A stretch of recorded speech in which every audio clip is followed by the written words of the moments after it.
So I took a little shortcut when I was doing about the author.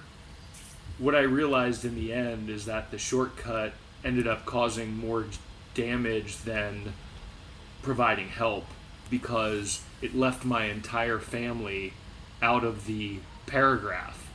So when my wife read about the author, she said, "Where's the family? Everybody writes about the family." Well, AI wasn't very helpful in that regard. Welcome to the Deeks.ai podcast, where Wake Forest innovators unpack the real-world magic of artificial intelligence through candid conversations. I'm Michael Ferrari. I'm Ryan Scholl. Please join us as we explore how artificial intelligence is transforming work across campus, one fascinating story at a time. Professors call it plagiarism. Corporate boards call it a baseline job requirement. Unintentional Mentors author and tech executive Seth Carpien exposes the massive, worrying disconnect between college classrooms and real-world employment. Are students being properly prepared for life after school? Compounding that, if everyday junior-level tasks are entirely outsourced to automation, how will the next generation ever grow to become leaders? As a parent of 3 college students himself, Seth sees the reality where we're diving headfirst into the looming career gap that universities might be fumbling, and why the corporate ladder is suddenly missing its bottom rungs. Seth, thank you for joining us. When I think about you, I think you represent the everyman. You are not defined by one thing. That's the first time anyone has ever said that to me. Well, I'm going to tell you why. We've invited you on the podcast primarily because you are an alumnus of our prestigious School of Business, but you are also an entrepreneur, an author, a human relationship expert, a salesman, a technology executive. You were a former college athlete, and I think you were the punter on your flag football team. Let's be clear. I was the kicker. I was the place kicker, not the punter. I was the third string punter, but I was the place kicker. Okay, we'll still go with athlete. You're an unintentional mentor. That'll be funny later. You are a fan of the New York Football Giants. Sorry, Michael. Michael can't join us. He's gonna be really disappointed he missed this. Looking forward to this year. You are a connoisseur of pink drinks. You are father of 4 children. You have 2 are in college. You have one that's heading to college. Yes. And one going to high school. Yep. And I will absolutely edit this part out, but you are a good friend. Yes, we are, and you don't need to edit that out. You do not fit in a box. Yeah, that's true. You've had experience with various executive roles in all kinds of different industries. Yes. Your LinkedIn profile reads like buzzword bingo. You've definitely gone to business school. And I'm going to clean up your mess right here. Okay, let's do it. I'm going to say thank you to your saint of a wife for allowing us to do that. See, I'm bringing her in right away. Thank you. Because you forgot to mention her in your author's note of your book. Yes. But thank you to your wife. All right, Seth, tell us about your current role. You're the Chief Growth Officer at Tricon Infotech. Tell us about that. Tell us what you do. So Tricon Infotech works with enterprise companies that are trying to leverage technology, digital products in order to solve problems. And those problems can range from customer facing externally and internally. It can be trying to manage their data, etc. What Tricon does is focuses on the overall goals and objectives of the companies, and then we try to figure out what are the most prioritized initiatives and then develop those products and launch them to validate and provide to their customers. My role at Tricon was to come on as the Chief Growth Officer to grow U.S. operations and increase our client base and partner base in the United States. Fair enough. And because we do focus on artificial intelligence, can you explain a little bit about some of the use cases that you and your team implement AI into your daily workflows? Yeah, no, that's I was thinking about this the other day. I'm glad. And I thought, hey, I'm going to be on this podcast about AI. I should probably think about that a little bit. When I was first thinking about it, I didn't think that I was using it a lot or my team was using it that much. And then I started to think back to, well, hey, I leveraged it for help with emails or to tighten up some things that I was sending to a prospect or a client or information that I was sending out to, on LinkedIn, whatever it may have been. And that seems rather rudimentary. I think a lot of people do that. I think it's starting to be integrated into just the fabric of our lives. Absolutely. It creates an efficiency. Yeah, instead of thinking about an email for 30 minutes and how you're going to type this up and put it together, you're done in about 5 minutes. So it does create an efficiency, which is great. The other side of it, on my team specifically, which is sales and marketing predominantly, I have a team of 4. One person who oversees the team, and then I have 3 other people who are the team because I'm predominantly taking care of sales development, product, business development, things of that nature. But we do the websites. There's content design. There's bringing use cases together to provide information to other people. That team of 3 would not be able to be a team of 3 without leveraging some of the AI tools that exist to help increase the speed at which you can create a design, even building websites and pulling some things together for that, or pulling together the information for use cases from a whole various group of clients to bring it together and summarize it more quickly, and also enable me to say, hey, I'm going to be talking to someone in this industry today. Can you pull information and summarize it in bite-sized pieces so that I can talk about that to these prospects? So you've leveraged some efficiency and developed custom workflows that are targeted to your employees, the exact way they can use and leverage that information. 100%. 100%. You were telling me a story recently about, I don't want to say early, well, not early in your career, but because this AI world isn't early, but in a different position when you first realized that artificial intelligence was capable. Yes. Yeah. This was about, well, I guess it would have to be about 2.5, 3 years ago now. Which is light years in AI terms. Right. It's so far ahead, which I think is important to understand. So for people who are familiar with the product management space, there's a document called a PRD. I'm going to mess up the acronym. A product requirements document. Product requirements document. Thank you. Sometimes I lose my acronyms. That's what I'm here for. That is. Thank you. You have to remind me of everything. And I was sitting there thinking, oh, there's this Chat GPT thing that I haven't really used, but let me see what I can do. And the company I was working with at the time, I don't know that a PRD actually existed on this particular product that we had. And I went into Chat GPT, I described the problem we were trying to solve, and it created a PRD.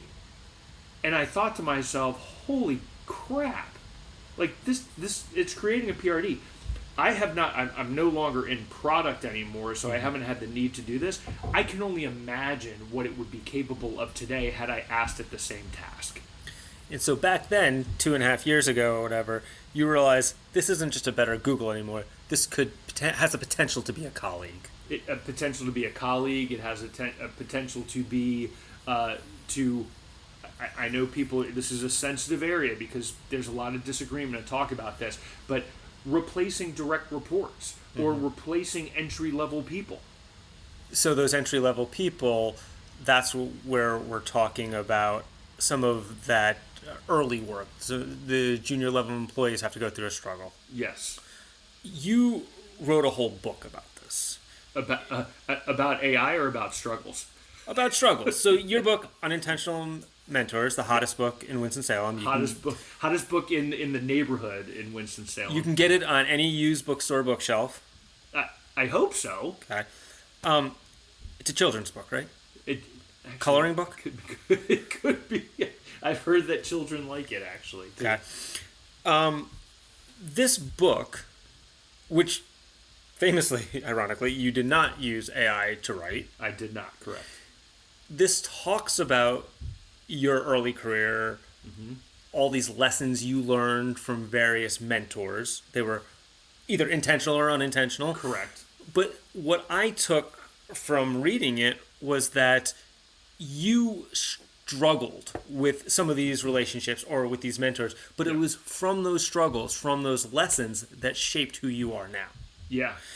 So where I want to make this connection is the junior employees, those entry-level employees. Yes. Are they going to go through a struggle? Yeah, and that's where I think there's a lot of discussion just within my network, people, friends of mine, people that I know. There's this career gap that people are seeing right now where you have leaders within an organization. Now, we're talking about just above the individual contributors, right? Those that are, right above, they're managing all the individual contributors that are doing things. Well, we just talked about the PRD. If you as a leader can have AI create this PRD, you no longer need that employee or someone who reports to you to create that PRD. So what ends up happening is all the struggles that I talked about in Unintentional Mentors, the things that I learned the hard way, the mistakes that I made the mistakes that I made in order to And there were learn, a lot of them. A lot of them. Listen, the bad news is I had a lot of jobs. The good news is I had a lot of jobs so I could write a 21 chapter book. It made you right? well-rounded. Made me very well-rounded, taught me a lot.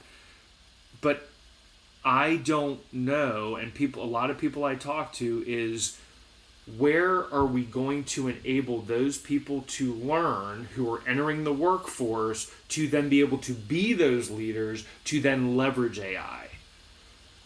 Maybe there's a alternative career path, but there aren't going to be as many of those people on that career path because you don't need as many people to become leaders. So now instead of needing 5, 10, whatever the size of the company is, people who are doing the things, the individual contributors, instead of needing 5 to 10 individual contributors, maybe you need 1 or 2 to learn it, who then become the leaders at that point. It does create a gap, a career gap, that is going to really affect the youth that are trying to find these jobs and learn. So as I was going through your book, I just kept seeing the parallels with this concept of AI. Yeah. You talked about your struggles, your experiences, the mistakes you made, figuring things out as you go. And you've also just described some of these entry-level employees not having to figure it out. Right. Because we're outsourcing some of that basic technical work. We don't have that rigor in the job market for those entry-level employees. Yeah. Well, here's yes, but add this on top of it. The reason that we become leaders and the reason that leaders are able to use AI is because they will use it to create whatever they're creating, but because of the knowledge that they have, they can back check the AI. So now think about these young people, or inexperienced, let's just say.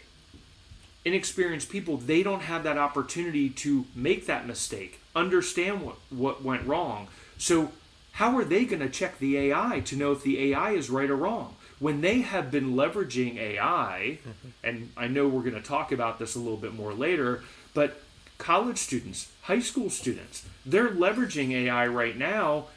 They don't always know whether it's right or wrong because they don't have anything to check that against. So who does that? Who becomes the QA, the quality assurance person, to back check the AI if they don't have the opportunity to know whether it's right or wrong? So are we trading our intellectual rigor for productivity or efficiency? I don't want to say in all cases. I'm saying I think that we need to be careful. And we need to find a way to make sure that while we are creating this efficiency, a faster way to get things done, we just need to make sure that we have the people who are going to be coming in as we retire and as we leave that are going to be able to fact check these tools and what they're doing. How do we create those experts? I don't know. That's why. So Seth, thank you for coming on the podcast. I mean, it's interesting. So it's how do we create those experts? There was Jeff Bezos was there was a video I saw of him, I don't know, a week or two ago, and he talks about the Industrial Revolution, which I think what's happening now can be compared to the Industrial Revolution. And he said the jobs that were created 10, 15 years later, we had no idea that those jobs were going to be created. We had no idea that there was going to be a need for that role. That's what we're going to see coming out of this. And I mean, Bezos already said it, so I'm not. This isn't my own idea, but there are going to be new roles that come out of this, new things that need to be done, and I think until we start to figure that out, there's just going to be a lot of struggle.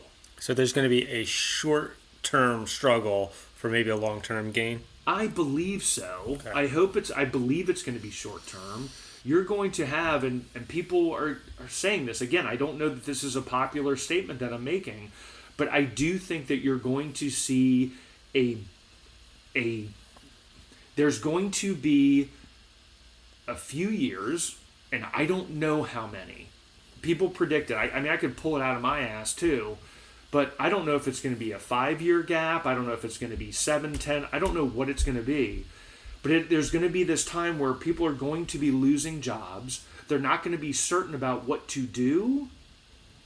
And until they do, we're going to be going through some tough times. So there is no playbook for AI, even though you've written a book. It's not a playbook for AI. Absolutely not. But we still need those gritty, street smart leaders who can adapt and survive. The critical thinkers.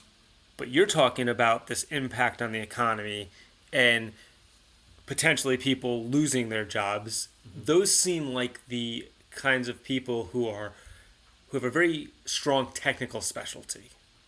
Mm-hmm. Maybe not the people who can adapt as much and have a little bit of that liberal arts background. But you say that there's a short-term potential economic depression coming or a downturn, maybe a couple of years. So you've mentioned that displacing some jobs. Yeah.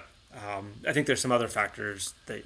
Yeah, I mean, I think there's the baby boomers, right? They're retiring, so that's the silver tsunami.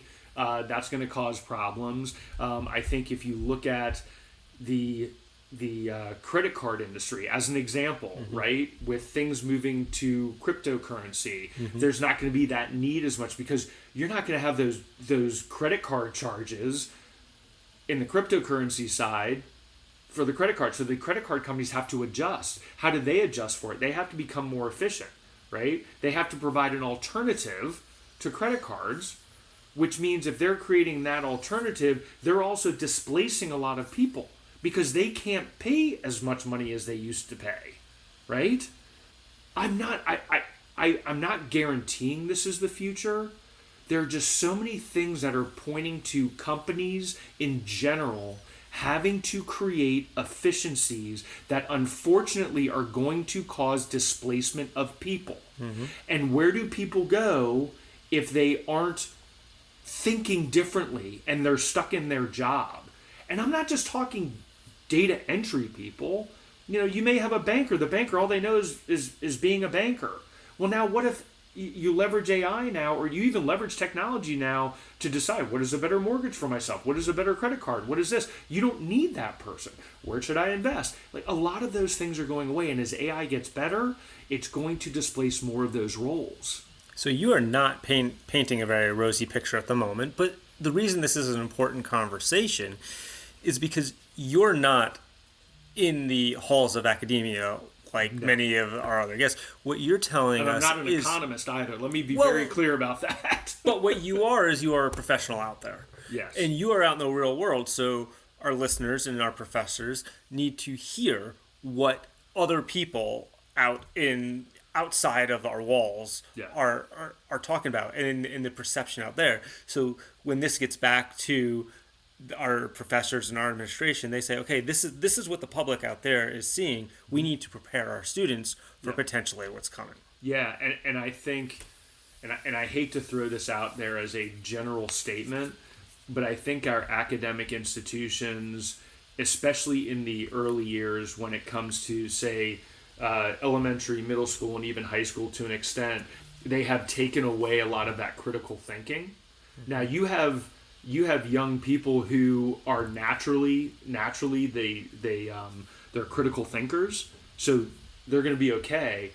But where are you driving that in the schools? Because as you said earlier, if you're not someone who thinks outside the box, you're going to be in trouble.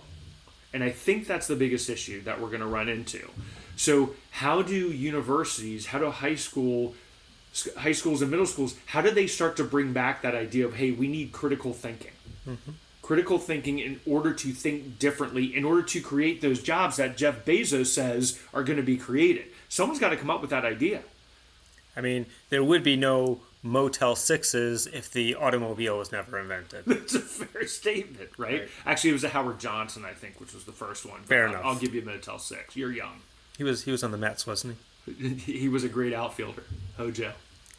Now, I'm going to say, too, I want to give you a slight counterpoint that there are so many opinions about AI. Everybody's 100%. Got AI.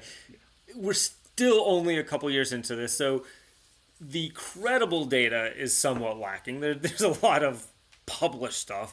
Right. The media does react to every CEO's 2 a.m. tweets, or they take one company's experiment and call that a market signal. Mm-hmm. But I don't think anybody's going to say you're wrong. This is what we're seeing all over the place, and now everybody has a microphone, whether it's posting online or some dumb people going on a podcast. Yeah, right, and I'm one of those people too. Right? But everybody's opinion is important, and that's why we're highlighting this. Since you've already completely depressed us, another topic that we've discussed is, I'm going to call it the data starvation loop. Yeah. This is an interesting one. So why don't you take us down this path?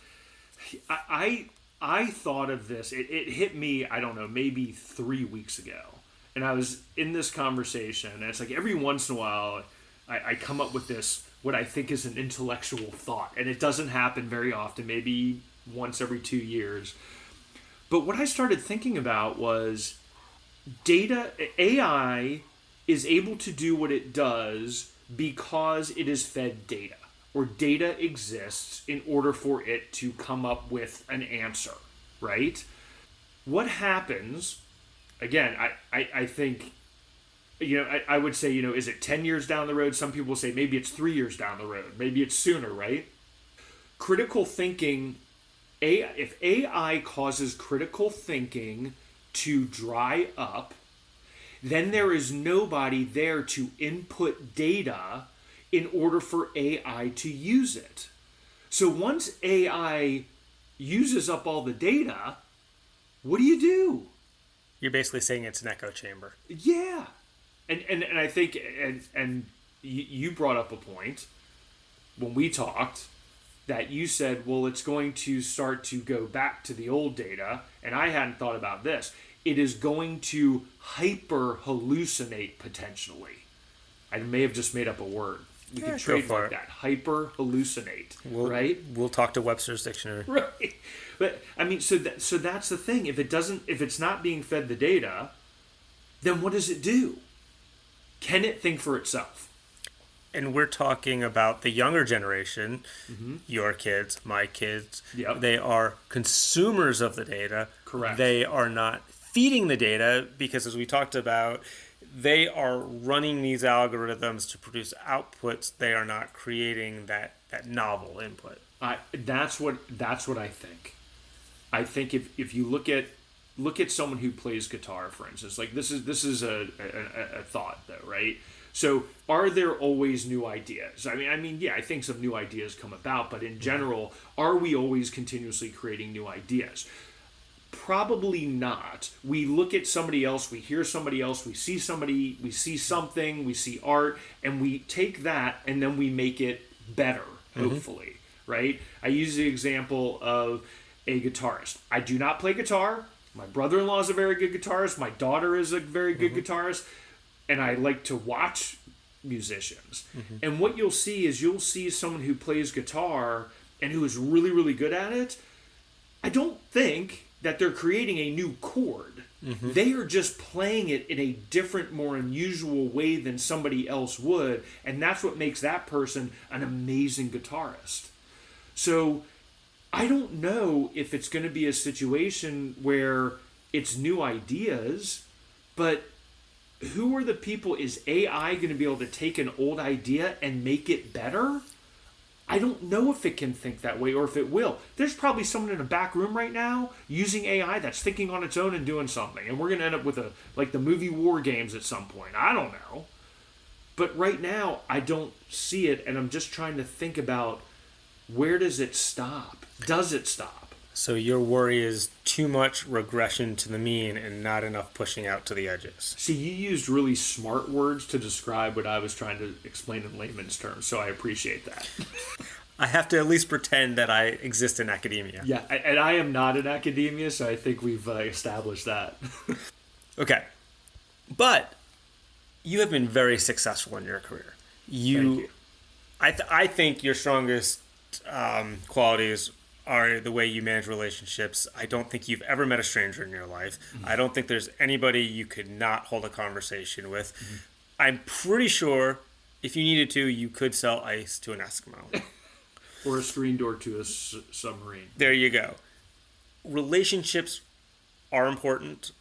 I think that the human relationship will always be important. I think it's one of those things that AI cannot touch, that human. So talk a little bit about that part of your career, that when even, as you've been a leader, as you've been a salesman, why those human connections are so important. Yeah, I mean, especially in what I do, right? I mean, ultimately, you want to break it down, I'm in sales. That's what I do. And I think that a lot of people, a CEO is in sales. I think you could argue that the C-suite is in sales in any organization. And I truly believe that in order to sell something, you need to build trust. And the only way to build trust, and then in the end loyalty, is to build relationships with people. I'm gonna save this part, but then I want to come back to it because I think there's an alternative path here too.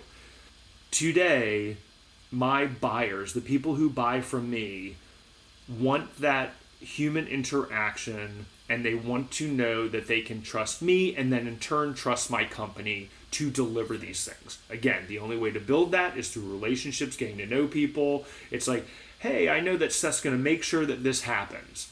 If anything goes wrong, Seth's going to make sure that we try to fix it or find out what went wrong. I know that Seth's going to buy me a drink and we're going to have a good time or we're going to have a good meal. Like, these are the things that you build. I also believe there are people out there who are some may already be buyers right now. I don't know them because that's not my space. They're in technology, but that's not that's not my buyer. I also think that maybe the younger generation, they are willing to buy without human interaction. There's a lot of studies out there that are saying, hey, everyone's doing the research on the internet and trying to find things that way. That's how they want to buy. I think there will be two paths. But yes, if people are wanting human interaction, AI can't replace that. Here's another interesting thing I saw a couple weeks ago. Do you think that's just generational? I don't. Okay. I don't think it's generational, and here's why. I have a nephew. I'm going to use him. Now, he's in his, I hope I don't mess up his age. He's in his late 20s, all right? When he was younger, in his early 20s, living in Chicago, he would go out to bars and talk to women. That's how he would meet women. All of his friends were on the apps. He wanted that human interaction. Now, what I saw just about a month or so ago, there was a story about the younger generation going away from the apps, about the apps, I call it the dating apps. I've never ever. Hey, hun, I've never ever used one.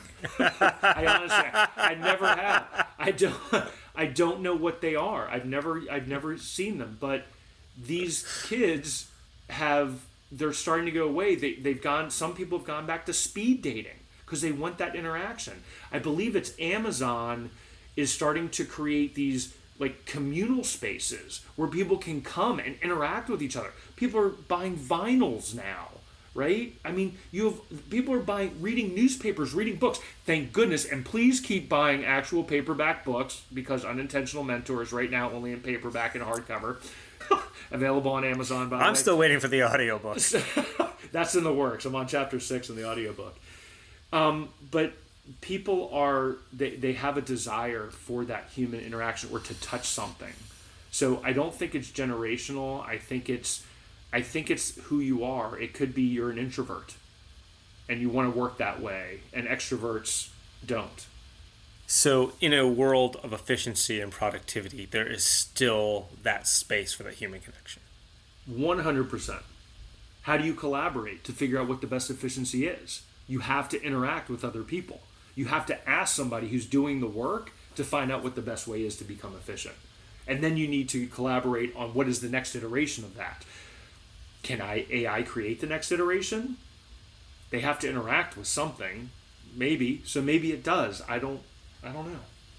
Let's shift to a more important role. You are a father.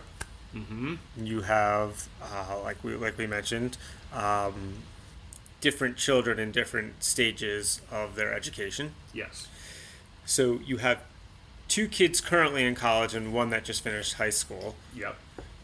Your 2 kids in college, they are both the same year, twins, but they've had different experiences using artificial intelligence. Yes. At different colleges, different disciplines. Mm-hmm. And your child who just finished high school, in high school, her view was AI was only used as a cheating machine. There was no thought of expansion of thinking or stretching your capabilities. Right. So as a father and a professional who's out in the real world and sees the impact of artificial intelligence, how would you like to see artificial intelligence integrated in your children's education?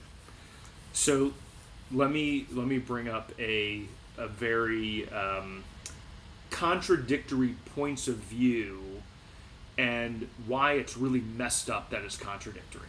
Okay? There is currently people are starting to, in university, are starting to say, use AI. Right? I believe Wake Forest Business School is starting to say, hey, students, let's leverage AI.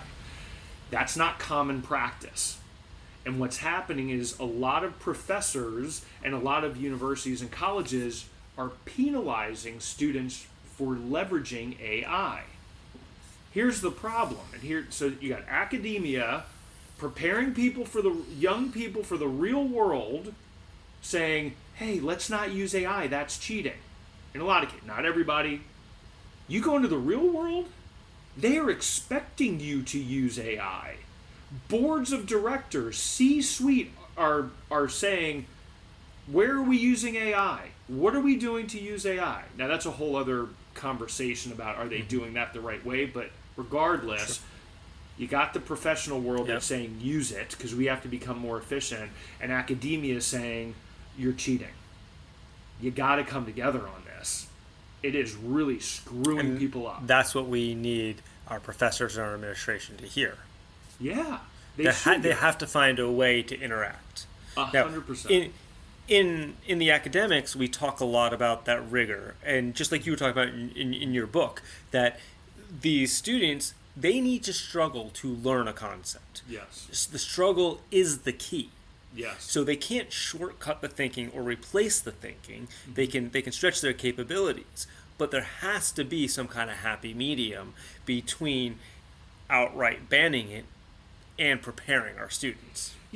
What if it's something as simple as this? When you go into university, right, you start out with your English, bio, Spanish 100. Mm-hmm. All right? Let's say in 100, you're not allowed to use AI. And in that 100 class, you have to actually study, get the research, and write a short paper. Not a long paper, a short paper, or you have to translate something on your own or whatever, right? So in 100, all you do is non-AI work. You go to 101, and I hope I'm doing this the right way. It's been a long time. Not even close, but keep going. Right? But then you go to the next level class, right? And maybe you start out not using AI, but then in the middle of that semester, you start to leverage AI. You now, as a student, are able to use the knowledge, the mistakes that you made before, and say, hold on, hey, Claude, hey, ChatGPT, hey, whatever, you actually are wrong on this. You need to correct it.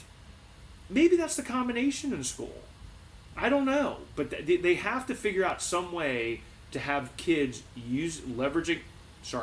young people using AI because they're going to have to use it in the real world. So you would like to see that integrated into your students' education? 100%.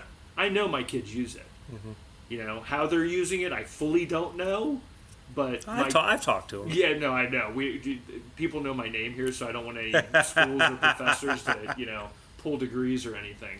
But it's interesting, and I do want them using it. What I can appreciate about the diatribe you just gave us is it's a completely unfiltered view from an actual parent. Mm-hmm. And that is, again, what I think is very important for everybody to hear. Yes. But I think there are parents who don't agree with me, though. And that is fair, and that's why we highlight all perspectives. Right. I mean, but they may be wrong. Thank you for keeping the open mind, Seth. Seth Carpien. Open Mind 101. Yeah, we will include his email. All right, Seth, we are winding down on time, so I'm going to ask you a final question here. Oh, all right. So you've done some talks that are available on your favorite internet about the AI impact versus the AI hype. Oh, yeah. So how can leaders differentiate between the constant shiny AI market hype, those new features that are appearing daily at this point, right? Nobody can keep up. Yeah. And creating a long-term core AI strategy? Okay, so first of all, I'm going to say I think people need to drop the phrase AI strategy. I'm going to start with that. Let's go back about, what are we in, 2026? So maybe 10, maybe 12 years ago. It may have been a little bit longer ago. Mobile apps were the big thing, all right? I was working for another company that does things similar to what we do now at Tricon. And I had people calling me all the time saying, I need a mobile app. It was that idea of like mobile app strategy. Well, what are you trying to accomplish with that? I want to put my website on there. Why? Are people actually using the website? And young people who are listening to this now who have had mobile phones, there was a time where you couldn't get a website on your mobile phone, just letting you know. So, but it was this idea that I just need something. And a lot of those mobile apps didn't provide any business value to these organizations, right? So let's fast forward now to, what's going on in the last 2.5, 3 years, where AI has made this leap. Now we know, and I think a lot of people listening to this podcast know, AI has been around for a very, very long time. It is now at the point where people are feeling more comfortable saying, hey, let's use AI, and we can see the benefits of this. But what happened with AI at the beginning meaning when it just came to life or into the public view. November yes. 2022. Right. When it came into the public view, you all of a sudden had the boards of directors, C-suite, everyone saying, I need an AI strategy. Build me AI. And everybody was being forced to somehow leverage AI. So what did they do? They just used AI in one way, an enterprise chat internally, as an example. It provided no ROI because only thing they were focused on was an AI tool. That's it. So they lost money, or there was no ROI, there was no return. Lots of investment in AI, but nothing coming out of it. So why do I say get away from AI strategy as a phrase? AI is a technology tool. It is a tool like Salesforce is a tool, or SAP is a tool. Whatever, pick your technology, whatever. C#. Do people still build in C#? I don't know. Or C, whatever. You are dating yourself. I really am. JavaScript, is that what it is? Node.js. We don't need to code anymore. We don't. Yeah, we don't actually, right? So the idea is it is a technology tool. So where you have to start, what is the problem that I am trying to solve? And when you work through that, then go back to the technology and then say, can AI do this for me? Does leveraging a semantic layer using an agentic AI solve the problem that I have? Because it doesn't solve every problem, but it solves particular problems. So start with, what is the problem I'm trying to solve?